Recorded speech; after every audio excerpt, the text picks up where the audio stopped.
Hello everyone បាទសួស្តីអ្នកទាំងអស់គ្នាបាទថ្ងៃនេះខ្ញុំមានមេរៀនមួយទៀតយកមកចែករំលែកអ្នកទាំងអស់គ្នាបាទហើយមេរៀនរបស់យើងថ្ងៃនេះតាក់ទងទៅនឹងកិរិយាសព្ទផ្ទុយគ្នាបាទអញ្ចឹងនៅក្នុងភាសាអង់គ្លេស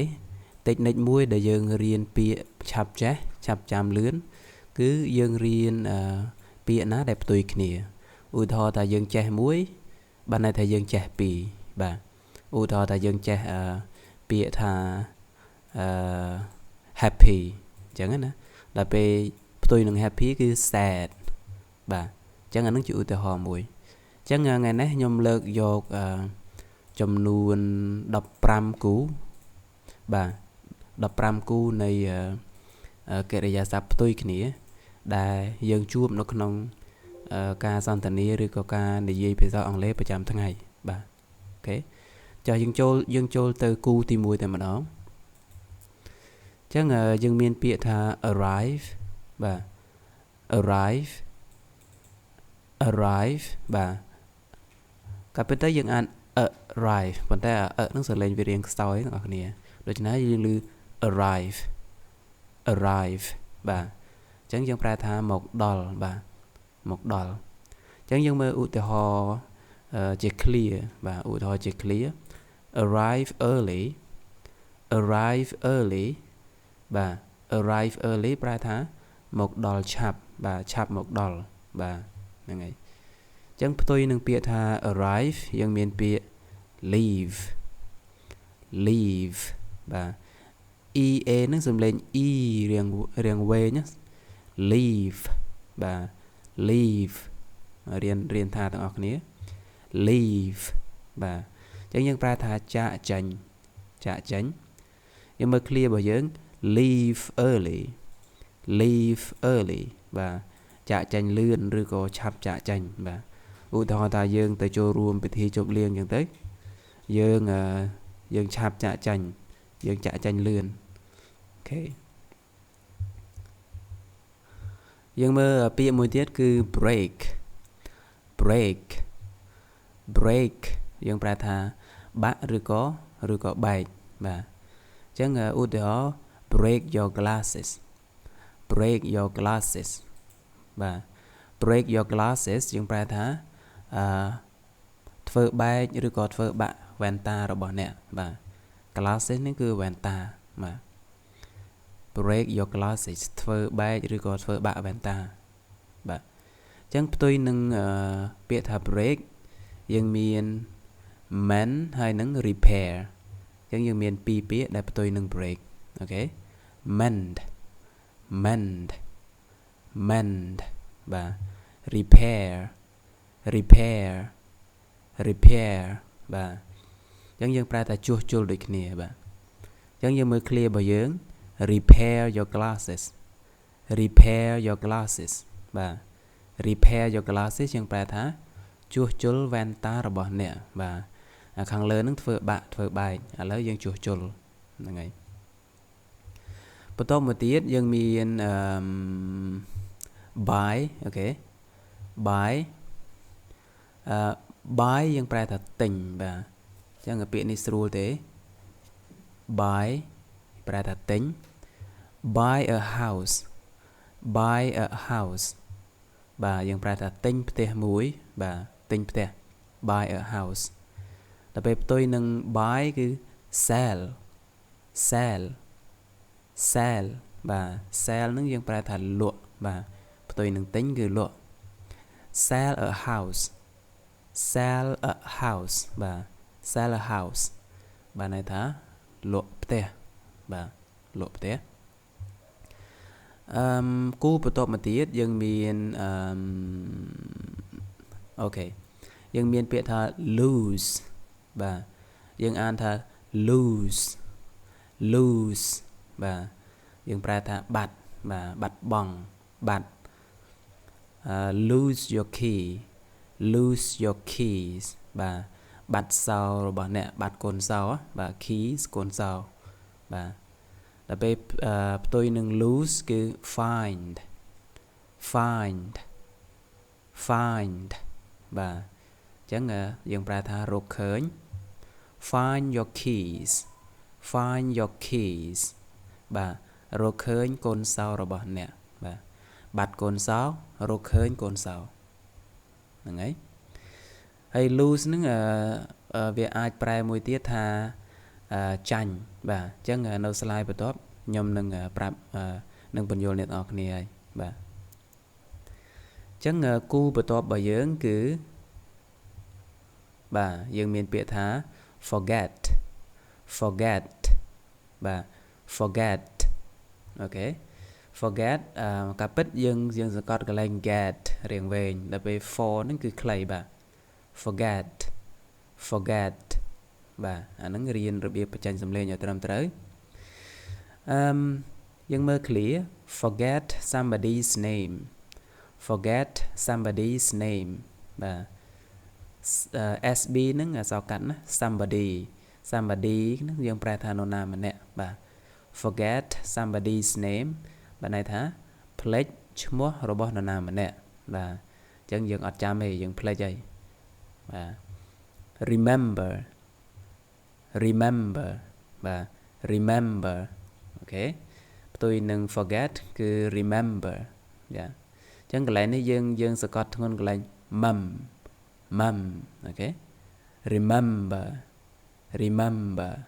អូខេអញ្ចឹងឲ្យច្បាស់ឲ្យយើងរៀនអានឲ្យត្រឹមត្រូវអញ្ចឹងទៅយើងបញ្ចេញសំឡេងត្រូវអញ្ចឹងយើងប្រែថាចងចាំបាទចងចាំ remember somebody's name បាទអញ្ចឹងបានន័យថាចងចាំឈ្មោះនរណាម្នាក់បាទឧទាហរណ៍គេប្រាប់យើងអញ្ចឹងទៅយើងចាំបានបាទយើងចងចាំហើយគូបន្ទាប់យើងមាន borrow ហើយនឹង lend បាទគ្នាយើងតែងតែច្រឡំកន្លែងនេះបាទ borrow បាទយើងប្រែថាសុំខ្ចី borrow money from somebody បាទអញ្ចឹងបានន័យថាសុំខ្ចីលុយពីនរណាម្នាក់បាទ from ហ្នឹងពីបាទសុំខ្ចីលុយពីនរណាម្នាក់មិនថាយើងអត់លុយទៅយើងទៅសុំខ្ចីពីគេបាទដល់ពេល lend ផ្ទុយនឹង borrow គឺ lend សលេងខាងក្រោយហ្នឹងគឺ d ប៉ុន្តែលឺតិចណា lend អូខេយើងប្រែថាឲ្យខ្ចីបាទ lend money to somebody អញ្ចឹងយើងប្រែថាឲ្យខ្ចីលុយទៅនរណាម្នាក់បាទអញ្ចឹងបានថាគេមកខ្ចីយើងហើយយើងឲ្យខ្ចីបាទយើងឲ្យខ្ចីអញ្ចឹងអានឹងខុសគ្នាចឹងឯង borrow ហើយនឹង lend ហើយគូបន្ទាប់យើងមាន catch ហើយនឹង miss អូខេ catch បាទយើងប្រែថាមកតាន់បាទមកតាន់វាយើងមកតាន់catch the train បាទ catch the train បានន័យថាមកតាន់រថភ្លើងបាទយើងមកតាន់ណាបាទដល់ពេល miss បាទ miss យើងប្រែថាខកបាទខកជើង miss the train បាទ miss the train គឺខកជើងរថភ្លើងបានន័យថាយើងមកអត់តាន់ហ្នឹងហើយអូខេគូបន្ទាប់គឺយើងមាន pass ហើយនឹង fail អូខេអានទាំងអស់គ្នា pass បាទយើងប្រែថាជាប់អូខេ pass an exam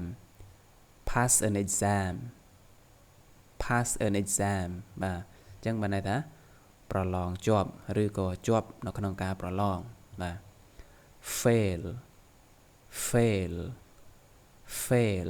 អូខេយើងប្រែថាធ្លាក់អូខេ fail an exam បានន័យថាប្រឡងធ្លាក់ឬក៏ធ្លាក់ក្នុងការប្រឡងបាទហើយគូបន្ទាប់គឺ push ហើយនឹង pull អូខេ push បាទយើងប្រែថារុញបាទរុញpush the door push the door បាទ push the door បានន័យថារុញទ្វារអូខេ door ហ្នឹងទ្វារបាទ push the door រុញទ្វារ pull pull pull បាទ pull យើងប្រែថាទាញបាទ pull the door pull the door បានន័យថាទាញទ្វារបាទអូខេបាទគូបន្ទាប់របស់យើងគឺ send ហើយនឹងget ក៏បាន receive ក៏បានអូខេ send send send បាទយើងប្រែថាផ្ញើ send an email send an email បានន័យថាផ្ញើ email បាទ get ឬក៏ receive get receive receive អូខេ receive អញ្ចឹងយើងប្រែថាទទួល receive an email receive an email បាទប្រែថាទទួលបាន email អូខេហើយគូបន្ទាប់គឺយើងមាន start ហើយនឹង stop ហើយនឹង finish អូខេអញ្ចឹង start ពាក្យផ្ទុយរបស់វាមាន2គឺ stop ក៏បាន finish ក៏បាន start start start បាទយើងប្រែថាចាប់ផ្ដើម start class start class បាទបានន័យថាចាប់ផ្ដើមរៀនចាប់ផ្ដើមថ្នាក់រៀន stop stop finish finish finish បាទយើងប្រែថាឈប់ឬក៏បញ្ចប់បាទ finish class finish class sorry finish class បាទប្រែថាបញ្ចប់ថ្នាក់រៀនឬក៏ចប់ថ្នាក់រៀនអញ្ចឹងទៅចប់ម៉ោងបាទចប់ម៉ោងរៀនបាទគូបន្ទាប់គឺ teach ហើយនឹង learn អ្នកគ្នាអានអ្នកគ្នា teach teach teach អូខេប្រែថាបង្រៀន teach English teach English បង្រៀនភាសាអង់គ្លេស learn learn learn បាទយើងប្រែថារៀន learn English learn English បាទរៀនភាសាអង់គ្លេសអូខេបាទគូបន្ទាប់របស់យើងគឺយើងមានពាក្យ win ហើយនឹង lose អូខេអានទាំងអស់គ្នា win win បាទយើងប្រែថាឈ្នះ win a match win a match បាទ match យើងប្រែថាការប្រកួតបាទការប្រកួតកីឡាការប្រកួតបាល់ទាត់អញ្ចឹងទៅអញ្ចឹង win a match បានន័យថាឈ្នះការប្រកួត lose lose lose បាទ lose ប្រែថាចាញ់បាទ lose a match lose a match គឺចាញ់ការប្រកួតអញ្ចឹងបងប្អូនចាំមិនមិញកន្លែង lose your key ហើយនឹង find your key បាទ lose your key បានន័យថាបាត់ដល់ពេល lose a match យើងប្រែថាចាញ់បាទអូខេបន្ទាប់មកទៀតយើងមាន turn on គូរបស់វាផ្ទុយរបស់វាគឺ turn off អូខេ turn on turn on ប៉ុន្តែបើសិនជាគេអានញាប់កន្លែង n ហ្នឹងភ្ជាប់មកអក្សរ o turn on turn on អូខេយើងប្រែថាបើកបាទ turn on the TV turn on the TV turn on ណាបងប្អូន turn on ប៉ុន្តែអត់លឿន non ឲ្យច្បាស់ទេគឺសលេងរៀងខ្សោយគឺយើងភ្ជាប់សលេងពី turn នឹងមកវាបញ្ចប់ដោយ n ដល់ពេលយើងនៅអាកតុយ n នឹងមាត់ហ្នឹងគឺប្រកបមកជាមួយ on non បាទ turn on អូខេ turn on the TV turn on the TV បានន័យថាបើកទូរទស្សន៍ដល់ពេល turn off ក៏ដូចគ្នា turn off turn off turn off បាទយើងប្រែថាបិទ turn off the TV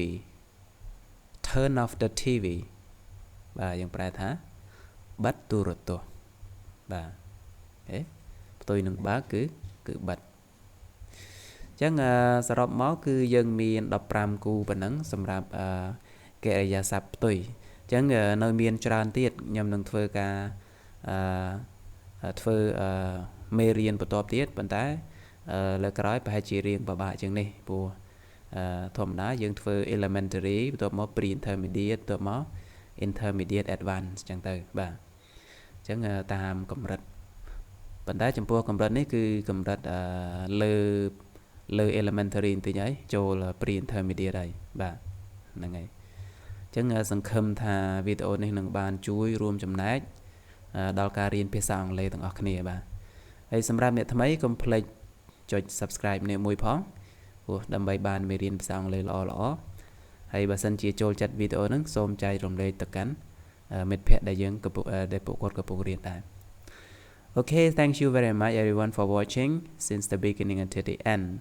I will see you in the next lesson. Bye bye.